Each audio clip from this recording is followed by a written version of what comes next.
ñu xam ni ñun ñëpp jàmm la ñu bëgg jàmm la ñu yaroo moom la ñu màggee kenn mësu ñoo xamee ay koñ bii ma nekk fii laa yaroo màggee fi kenn xamee moo fi ay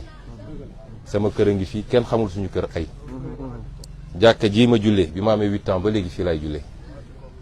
kon ñun xamuñu histoire xamuñu ay mësuñoo yéene nit lu bon mësuñoo songu nit mësuñoo def nit lu bon yarewuñu ci loolu waaye ci gën ci ñun ñëpp mu yent yàlla Muhammad alayhi salaam yëkkati na jaas yi dem xeexi te kenn gënu koo bëgg jàmm bañ na ba diine gi ko yàlla andil islam la tudd islam mi ngi jóge ci salaam islam mooy jàmm waaye dafa fekk li ñu naan muus sax boo ko tëjee ci néeg boo ko poussé ba mu sës day song loolu mooy andi léeg-léeg yii di am kon ñi ngi ñaan jàmm di ko dox waaye jàmm nag ñaar a koy séq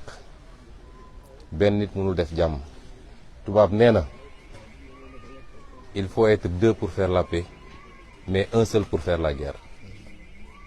loolu dafa am solo tey Russie bu décidé woon tey à minuit guerre bi jeex donc guerre bi mi ngi dépendre ci Russie mais jàmm ji ñaar ñooy toog waxtaan ko